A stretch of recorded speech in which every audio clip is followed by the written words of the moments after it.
You ever felt the knife before you saw the blade? That was my lunch with Travis. The CEO of Ridgevale Systems invited me to lunch, and somewhere between the wine list and the creme brulee, told me the company was moving in a different direction. After spending over a decade building their tech division from the ground up, being replaced by the owner's nephew, fresh out of MIT with a shiny degree and zero experience in manufacturing operations. These things happen, I said, smiling like I didn't already know. My name's Alex Brennan. I'm 45 years old, and for 11 years I've been the invisible backbone of Ridgevale's IT infrastructure in Columbus, Ohio. Not that you'd know it from any press release or investor call.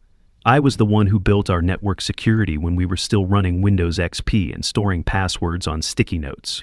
I transformed a 5-person help desk into a 30-person support operation that kept 3 manufacturing plants humming through holidays, power outages, and budget cuts. When machines broke down, the cities felt it. Funny thing is, I was never supposed to stay. Took the job after my divorce, meant it as a stopgap while I figured out my next step. But I was good at it, damn good. And somewhere along the way, the wires, the servers, the code, they became mine. Not on paper maybe, but in spirit. The lunch was at the Ivory Barrel, one of those upschool hush-tone places executives take investors, not where people get fired. But Travis Decker has always been about appearances. You've been invaluable, he said, slicing into his overpriced steak. We need someone with vision, someone who understands where tech is going. Translation, someone cheaper and more obedient. Liam Bradford, Harrison Wells' golden boy nephew, had just finished his master's in digital transformation at MIT. Travis was already picturing magazine interviews about modernization. I nodded and asked, "Who's handling the transition?" He looked relieved. "You'll have 6 weeks. We'll announce after the next all hands." I signed the NDA before dessert even arrived. Shook his hand, told him I understood. Business is business. Back at my desk, my admin credentials were already limited. My name removed from the leadership email list. They'd decided before lunch. Hell, probably before they even made the reservation. But I didn't lose sleep that night out of anger or fear. I stayed awake because of something I'd noticed in the server logs 3 months ago. Small unauthorized access attempts from an internal IP tied to the executive floor. Someone had been snooping where they didn't belong. Someone was looking at my private documentation to curse. They weren't just replacing me. They were draining me dry before they cut me loose. I moved to Columbus 16 years ago following Ellie after we got married. Left a stable cybersecurity role in Minneapolis because she got accepted into a graduate program at Ohio State. We were young, ambitious, and stubbornly certain we'd figure it out as we went. She had her books, I had my certifications, and we had a studio apartment with creaky plumbing and big dreams. I figured I'd find something quickly, and I did. But the marriage didn't last. 7 years of building a life together ended with a note on the kitchen counter. "We want different things," she'd written, like it was a business memo. No arguments, no warning signs, just silence followed by a signature on divorce papers. When Ridgevale hired me, I was sleeping on my brother's couch and living off peanut butter sandwiches. They'd just suffered a brutal ransomware attack that had frozen half their production lines. The systems were ancient, the network was a joke, and their last IT lead had bolted mid-incident. I wasn't the most polished candidate, but I could talk infrastructure with confidence and had war stories to back it up. I pitched the CTO then, Preston Campbell, a 5-year overhaul plan that could keep them alive.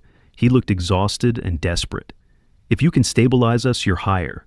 I was supposed to be temporary, just a triage tech, but what I saw under the hood, it was chaos. Ridgevale's entire multi-million-dollar operation was balancing on outdated hardware, unsecured networks, and paper-thin IP policies. One misstep and the whole system would collapse. But beneath that mess, I saw potential. I dug in. 3 months turned into a year, then 2. I rebuilt the entire architecture from the ground up, installed new backup servers, hardened firewalls, created a real help desk team instead of a scattered group of interns and part-timers. I trained everyone from the front office to the third shift maintenance crew. I designed disaster recovery protocols that accounted for everything from cyber attacks to blackouts. And when the Northeast blackout hit in 2015, Ridgevale was the only manufacturing facility in the region that stayed online. The board noticed. Preston started bringing me to leadership meetings. My annual budget tripled. I got my own office, a title, and more importantly, autonomy. I hired a real team. People like Vanessa, my right hand, who could run systems with one monitor down and a phone in each ear. And Luis, the quiet coder with a knack for finding bugs in other people's logic. Together, we weren't just IT. We were Ridgevale's hidden engine. Clients didn't know us, but their orders came in on time because of us. Vendors got paid because our systems never crashed during invoicing.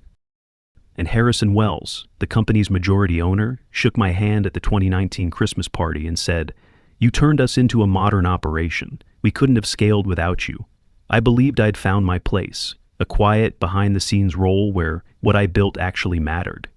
But last fall, the cracks began. A consultant showed up without warning, clipboard in hand, asking about technical redundancies and scalability protocols. He didn't even know what a static IP was, but he asked pointed questions about system documentation I personally wrote. When I asked who authorized the audit, he mentioned the executive team, then changed the subject. A few weeks later, I noticed I'd lost access to the board meeting minutes folder. System cleanup, read the bland explanation on the shared drive. Then Preston started canceling our weekly one-on-one briefings. First it was scheduling conflicts, then he just stopped replying. At the New Year leadership retreat in January, I overheard Harrison telling someone that his nephew, Liam, had just wrapped up his degree at MIT. "Brilliant with computers," he said, "the kind of mind that'll shape the next decade." I didn't think much of it at the time. I should have. The last sign came from Vanessa. She pulled me aside after a meeting. "I was invited to a strategic planning session," she said hesitantly. "It's the kind of thing you usually lead." I nodded. "Maybe they want new voices." She looked uneasy. When I mentioned your name, Preston changed the subject. "It felt like they were planning around you." I smiled and said I wasn't worried. Loyal to a fault, Ella used to say that about me, but deep down, I knew. The shape of it was already forming. The lunch with Travis was just confirmation. 2 days after that lunch, I found myself alone in the server room at 7:03 p.m. long. After the office lights had dimmed and the hum of conversation had given way to the deeper, more personal rhythm of machines and fans. I always found peace here, surrounded by blinking indicator lights and cooling systems whispered like secrets through the air duct. Every rack, every console, every redundant power supply, I had selected and installed and it was more than infrastructure. It was my architecture. A cathedral of order and control that had carried Ridgevale through ransomware, blackouts, hardware meltdowns, and poor executive decisions. I reached out, running my hand along the primary console, remembering the nights I'd installed it with Luis on the floor beside me. 2 energy drinks deep at 3 a.m., arguing about firewall configuration. 7 years of my life humming through this room. Then I heard footsteps. I turned. Standing in the doorway, silhouetted by the glow of the hallway exit sign, was Liam Bradford. Crisp button-up, smartwatch flashing, perfectly calculated 5 o'clock shadow. The kind of guy who looked like he was born to deliver keynote speeches at tech conferences. "Just doing a walkthrough," he said casually, stepping into the room like he already owned it.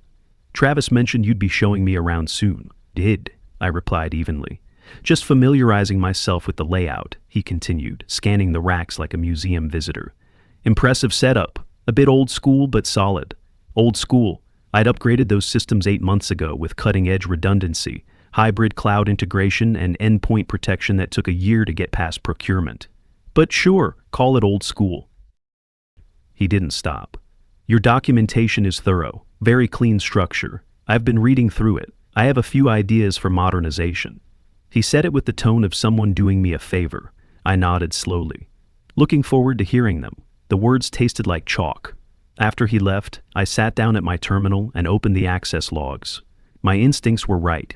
Liam's admin credentials had been created 3 weeks before that lunch with Travis. Not standard permissions either. He'd been granted top-tier, unrestricted access. He had already reviewed my documentation repository, including files most people didn't know existed: personal notes, failover diagrams, back-end load balancers, layered protocol hierarchies. The only reason I'd caught it was because I'd embedded silent trace tags into any document above level 4 security, a habit I'd developed during the early ransomware days. That night, I drove to the lake, not because I was seeking answers, but because I needed silence to hear myself think. It was the same spot Ellie and I used to go to when we first moved to Columbus. Just a quiet place, dark water under winter skies. I stared at the reflection of leafless trees and thought about the day Travis had promoted me. "You're the backbone of this place," he'd said. "We couldn't run without you. Turns out, backbones are only useful until you find a younger skeleton who'll smile and nod through every bad decision." The next morning I texted Louise. "Coffee at Joe's, 6:30, need to talk." He didn't answer, but he was there when I arrived. He looked tired, worn down by late nights and executive scrutiny. His coffee sat untouched in front of him. "They're phasing me out," I said without preamble. He nodded. "Yeah, I figured. They've been asking a lot of weird questions, having me explain your setup, stuff that's way outside my scope. Long. Couple weeks now," he admitted. "I should have warned you." I shook my head. "You've got a family, mortgage. Don't worry about it." He looked down, silent. Then he asked, "So, what's your move?" I hadn't had an answer until that moment, but sitting there, watching the sun rise over downtown Columbus and bounce off the windows of the office building I'd spent a third of my life in, something inside clicked into place. "They think everything they need is in the documentation," I said quietly. Louise raised his eyebrows. "But it's not exactly. All the proprietary patches, the real-time load monitors, the supplier interface, those were all built custom. Half of that never made it into the docs because they were created under my own framework after hours." He frowned. "Alex, you're not going to sabotage anything, right?" "No," I said calmly, "but I'm not about to hand over my life's work to people who don't even understand what they're holding." Louise leaned in. "What do you need from me?" "Backups of everything I built from scratch. Logs, keys, every custom utility with my name on the metadata. And I need to know who still has their eyes open." He didn't hesitate. "Vanessa?" I nodded. "She's always had good instincts." Louise took a small sip of coffee, watching me carefully. "She already suspects they're planning something bigger." I gave him a small smile. "Then let's make sure we stay 2 steps ahead." The official announcement came the following week during the all-hands meeting. Travis stood at the podium in the main conference room, talking about exciting transitions and future-forward leadership. Beside him stood Liam, in a tailored blazer and an expression of polite detachment that said he was trying to look humble while already tasting victory. "Alex has been instrumental in building our IT infrastructure," Travis said without making eye contact. "We're grateful for his contributions as he helps us transition to Liam's leadership over the next 6 weeks." A quiet ripple spread through the crowd. I watched faces shift, confusion, surprise, a few tight-lipped stares from my team. Vanessa's eyes met mine from across the room. A silent question. I gave her the smallest nod. Later that afternoon, I requested a sit-down with Travis and HR. The HR rep, Diane, was already waiting in the conference room with a printed copy of my employment contract. I pointed out that several of the systems Liam would be taking over, including System Sync, the company's backbone integration platform, were built off mine's, using my personal development framework. Diane didn't even flinch. "The employment contract is clear," she said, sliding the document across the table. "Anything developed during your tenure is company property." I kept my voice steady. "Not everything. The System Sync interface was created before I joined Ridgevale. I licensed it to the company but retained ownership. It's in the original agreement, Clause 9. Travis shifted in his chair, suddenly less comfortable. "That was over 10 years ago, Alex. Things evolve." His System Sync, every update, every module, every layer of adaptation, built on that original code. I'm not trying to be difficult. I just want proper compensation for my intellectual property. Travis and Diane exchanged a quick glance. "We'll look into it," he said, defaulting to stall mode. "In the meantime, please focus on a smooth transition." I recognized that tone, the corporate pause, the delay tactic. Keep things quiet and hope the problem disappears. The next morning, I found my access to the development servers restricted. The automated email called it security protocol during transitional period. Meanwhile, Liam scheduled a team meeting without including me. I showed up anyway. His expression faltered when he saw me at the door, but recovered fast. "Alex, glad you could join. I was just outlining some adjustments to the network architecture." I leaned against the wall. "Which architecture, exactly?" "The main production systems," he replied smoothly. "We're streamlining the protocols, Those protocols prevent machine failures under peak load, I said. They're customized to match Ridgevale's specific equipment cycles. Modern systems don't require such complexity, he said, brushing off my concern. That's not complexity, Vanessa interjected. Those configurations were developed after the 2018 failure. They're essential. The room fell silent. Liam's confidence cracked, just for a moment, but then he nodded, thanking her for the historical perspective, and pivoted back to his whiteboard like nothing had happened. That afternoon I received a message from Ridgevale's legal department. The company was asserting full ownership of all systems, including System Sync, citing an internal clause about integrated technologies becoming company property. Their offer, a one-time technology acquisition bonus of $5,000, 0 cents. Not even a token of respect, just hush money disguised as goodwill. But the real betrayal didn't come from that email. It came the next morning, when Louise forwarded me a message. Liam had scheduled one-on-one evaluations with each member of my team. Not transition meetings, evaluations. He was assessing who to keep and who to cut. Louise's text was short. He asked if your systems were necessary or just overcomplicated. He's fishing for ammo. I didn't need that night.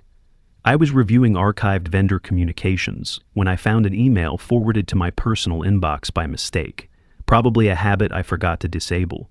It was from one of our longtime suppliers, confused about a new licensing agreement Ridgevale had just sent them.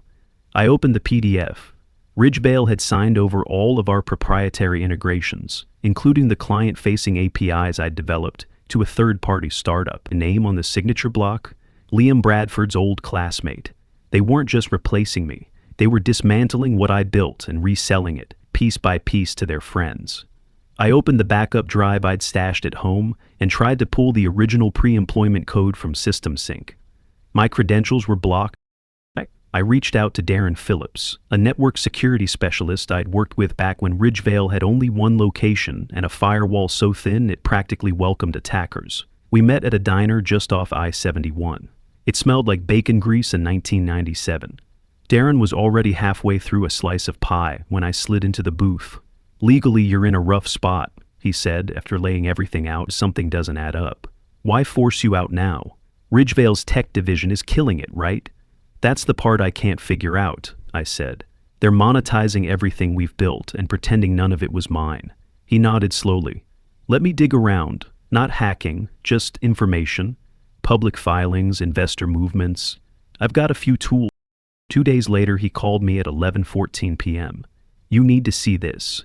He sent over a copy of Ridgevale's latest investor filings and some records from the SEC database. Ridgevale was in talks to be acquired. A Boston-based manufacturing conglomerate, TechCore Industries, was finalizing the buyout, and guess what the key clause was? A robust, modernized infrastructure platform.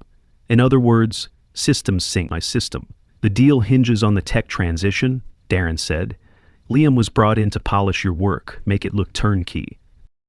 They're cleaning house to make the deal cleaner." My stomach tightened. "Who's benefiting?" Darren hesitated, then said, "Travis, Liam, and Harrison Wells. The shares were structured 3 months ago. Harrison already cashed out half his holdings." I sat in the dark, the light from my monitor painting blue shadows across my wall. They hadn't just betrayed me, they'd used me, wrung me out like a wet towel, then tried to erase me. That I still had the one thing they didn't understand, the one thing that couldn't be documented. I had intent.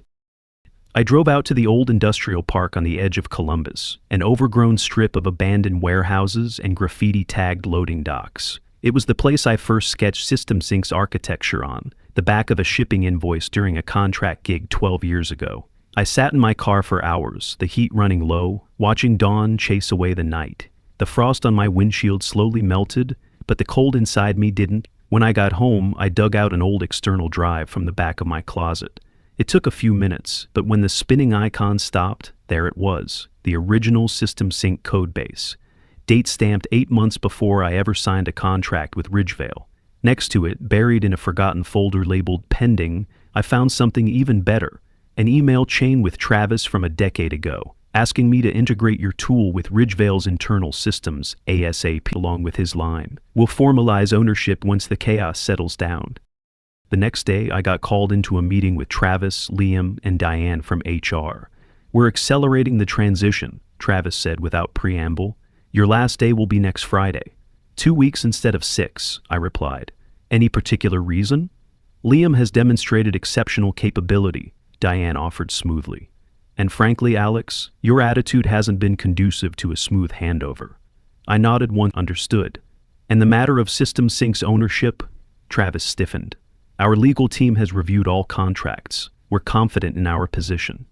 The separation package is generous. I suggest you take it. I stood slowly. Then I'll have my lawyer review everything as well. Don't make this difficult, Travis warned, though it changes the outcome. I smiled slightly. We'll see. That night, I met Luis behind a grocery store. He handed me a flash drive like it was contraband. Everything you ask for, original code bases, deployment logs, admin keys, custom tools, clean pulls. I stared at the drive in my hand. Why are you helping me? He looked me straight in the eye. Because they think we're all disposable. You're just the first. I spent the weekend going over every file, every timestamp, every line of code, cross-referencing emails, contracts, logs, building a case brick by brick. I drafted 3 letters to 3 patent attorneys and paid rush fees to file provisional patents on the core functional elements of System Sync. I wasn't trying to block Ridgevale from using it. I was just ensuring they couldn't use it without me. On Monday, I arrived early. Vanessa was already at her desk, hair pulled back, eyes tired. You heard about the timeline? She asked. I nodded. How's the team handling it? Not great, she said. Liam called emergency sessions all weekend. Tried to reverse engineer your monitoring stack. He missed 3 production floor alerts. About $40,000 0 cents lost. I kept my face neutral. Unfortunate. She hesitated. He's asking about me, my role, whether I'm essential. I gave her a long look. Do you trust me? She didn't hesitate. Completely. I handed her a sealed envelope. If anything strange happens this week, anything, you open this. She tucked it into her bag without a word. That afternoon, I submitted the full transition documentation Liam had demanded, meticulously prepared, clean, professional.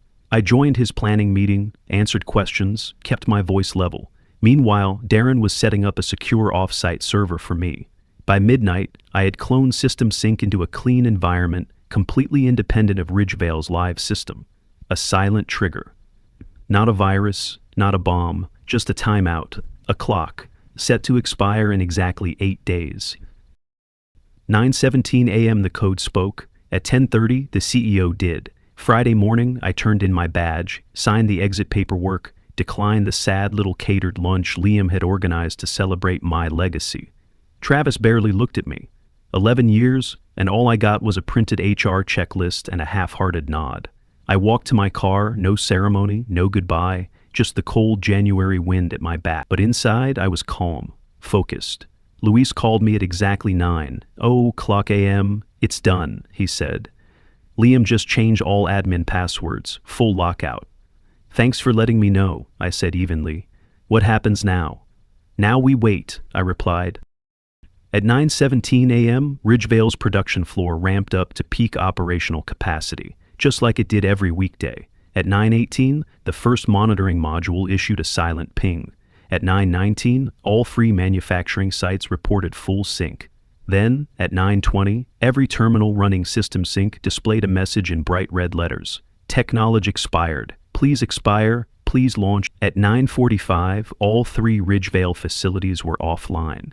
Automated workflows stalled. Machinery froze mid-cycle. The system had followed the rules. My rules. No license, no operation. At 10:30 a.m., my phone rang. It was Travis. I didn't answer right away. Let it ring twice. Then I picked up. Alex, what the hell did you do? His voice cracked beneath the weight of panic. I didn't do anything, I said calmly. The software license expired. You're sabotaging us, he hissed. That's illegal.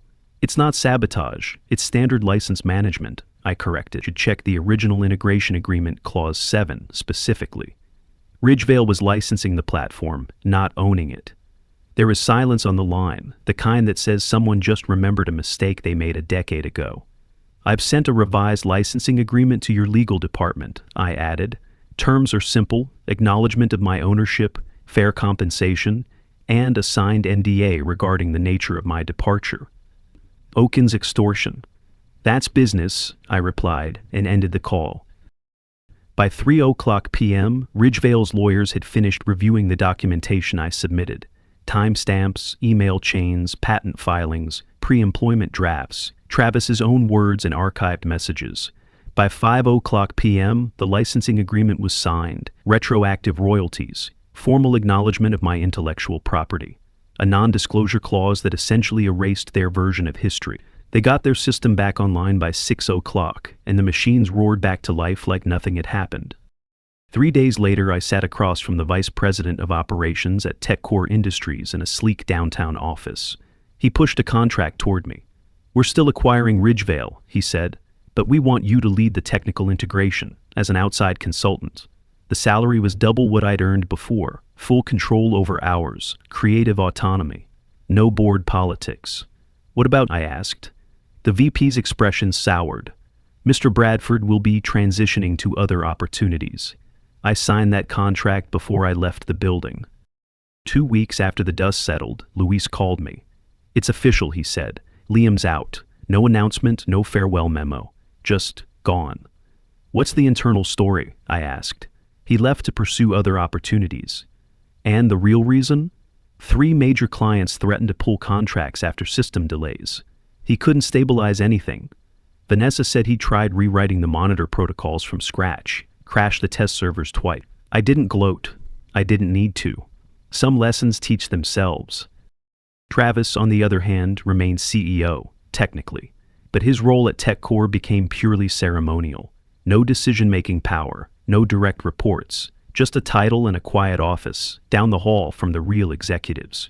When they introduced me as the lead integration consultant, he didn't even look surprised, just tired, like a man who'd finally realized the price of his shortcuts. I didn't feel vindicated. I felt clear. The first consulting check cleared in early spring. I used it to put a down payment on a small cabin by Buckeye Lake, just outside of town. Nothing flashy, 2 bedrooms, old wooden deck, a view of the water where the sunset rolled in like a slow breath. Someplace quiet, somewhere that belonged to me. 3 months later, Sinessa joined my consulting team. Then, Luis. Eventually, half my old department came with me, not as employees, but as partners. We rebuilt everything Ridgevale took from us, but better, smarter, independent. A year passed. I ran into Travis by accident one evening at a restaurant downtown. He saw me from across the room and started to turn away, but then stopped. No power tie, no performance mask, just a man who looked older than he should. "You won," he said simply. I looked up from my drink. Took a moment before replying. "It wasn't about winning," I said, and I meant it. "It was about knowing your value and making sure they know it too." He nodded once, then walked away. I stayed in my seat for a long time after that, watched the city lights come on across the river, thought about systems, the ones we build, the ones we break, and the ones we carry within us, quietly ticking, silently waiting, built to endure. Because in the end, it was never about revenge. It was about reminding myself, that the people who build things quietly are often the ones who hold the real power to break them.